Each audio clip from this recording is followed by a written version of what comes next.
കേരളത്തിലെ തെരഞ്ഞെടുപ്പ് തീയതി വെള്ളിയാഴ്ചയിൽ നിന്ന് മറ്റൊരു ദിവസത്തേക്ക് മാറ്റണമെന്ന് തെരഞ്ഞെടുപ്പ് കമ്മീഷനോട് ആവശ്യപ്പെട്ടതായി എം ഹസൻ.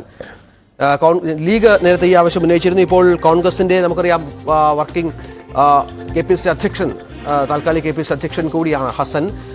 എന്താണ് ഡാൻ, കോൺഗ്രസും ഈ ആവശ്യവുമായി മുന്നോട്ട് വരികയാണല്ലോ. വെള്ളിയാഴ്ച വിശ്വാസികൾക്ക് പ്രയാസകരമായ ഒരു ദിവസമാണ് എന്നുള്ളതാണ് വാദം. രഞ്ജിത്ത്, ലീഗ് അടക്കം ഈ വിഷയം ചൂണ്ടിക്കാണിച്ചുകൊണ്ട് നേരത്തെ പരസ്യ പ്രതികരണവുമായി രംഗത്തെത്തിയിരുന്നു. 26-ന് തെരഞ്ഞെടുപ്പ് നടത്തുന്നത് മുസ്ലിം ന്യൂനപക്ഷത്തിലുള്ള വിശ്വാസികൾക്ക് ബുദ്ധിമുട്ടുണ്ടാക്കുന്ന കാര്യമാണ് എന്നായിരുന്നു ലീഗ് നേരത്തെ മാധ്യമങ്ങളോട് പ്രതികരിച്ചത്. അതേ നിലപാട് KPCCയുടെ ആക്ടിംഗ് പ്രസിഡന്റ് കൂടിയായ എം ഹസൻ ഇപ്പോൾ മാധ്യമങ്ങൾക്ക് മുമ്പിൽ ആവർത്തിച്ചിരിക്കുകയാണ്. തെരഞ്ഞെടുപ്പ് തീയതി വെള്ളിയാഴ്ച ആയതിൽ കുറേയേറെ പ്രവർത്തകർക്ക് ബുദ്ധിമുട്ടുണ്ട്. അതുകൊണ്ട് തന്നെ വെള്ളിയാഴ്ച വോട്ടിംഗ് പ്രവർത്തകർക്ക് അസൗകര്യമുണ്ടാക്കുന്ന സാഹചര്യമാണ്. തെരഞ്ഞെടുപ്പ് മറ്റൊരു ദിവസത്തേക്ക് മാറ്റണമെന്ന് ആവശ്യപ്പെട്ടുകൊണ്ട് ഇലക്ഷൻ കമ്മീഷണർക്ക് കത്ത് നൽകിയിരിക്കുകയാണ് എന്നാണ് എം ഹസൻ അറിയിച്ചിരിക്കുന്നത്.